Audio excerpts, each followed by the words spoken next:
NYPD patrol car were shot in what was described as ambush style today in Brooklyn. We're told that both officers were shot in the head and both have died from their wounds. We're also told that the suspected gunman has been found dead. Here's how one witness described the scene. No, she just told me that, you know, they got shot in the car, whatever. They were sitting here. But my whole thing is, we got to take back our communities. This can't happen. If you mad at somebody, be mad at the person that you're mad at. Now, we have 2 families that's missing somebody for the holidays. Regardless of what, where's your humanity? Like, I know it's a war going on, and shout out to Eric Garner's family and everybody else who lost somebody, but you're not at his house or his lawn. These is 2. You don't even know if they were good or bad. I don't condone this, and I'm not with it. I'm not with it. We want to bring in now Tom Fuentes. He's our CNN law enforcement correspondent and analyst, and he is joining us from Washington, D.C. Tom, certainly this has to be looked at in the troubling framework of demonstrations that have been held largely against the police department. Have you heard anything as to possible motive or where this investigation might begin?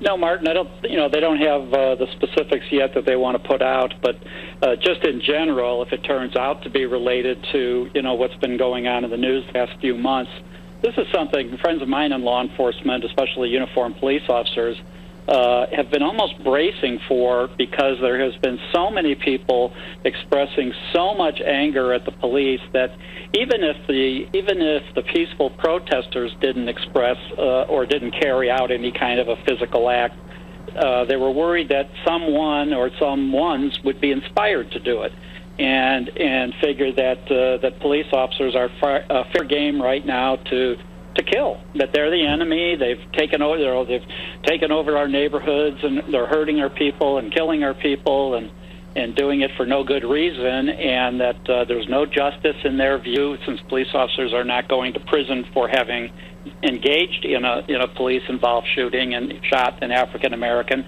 And so that's been the fear, that the anger would spill over to someone who would carry out an act and do something like this.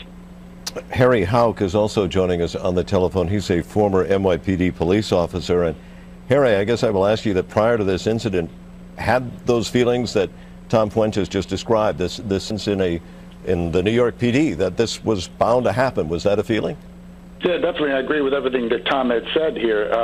You know, officers, I've been waiting for something like this to happen, although I didn't want it to happen, but all it takes is like one lunatic to take that message into his brain somewhere and then go out and commit a crime like this. It's just horrible. And like I said, it's, you know, we kind of were expecting something like this might have happened.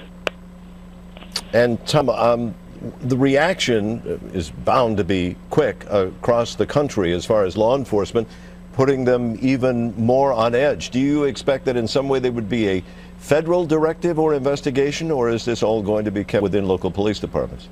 Well, I think for right now, this one's you know, an NYPD matter to investigate and try to determine what the motive was, if they could, if they, you know, can contact people that knew this person, and if he used social media and you know, other means of communicating a desire to kill police officers, and in particular NYPD officers.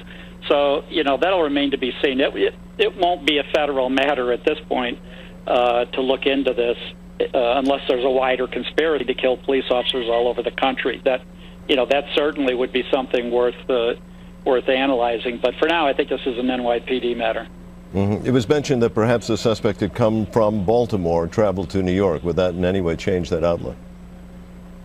I think even with that, it would still, you know, I think the FBI will assist in any way possible, especially with covering interstate leads, to do background investigation on the individual. But I think still the NYPD will have the lead in this case.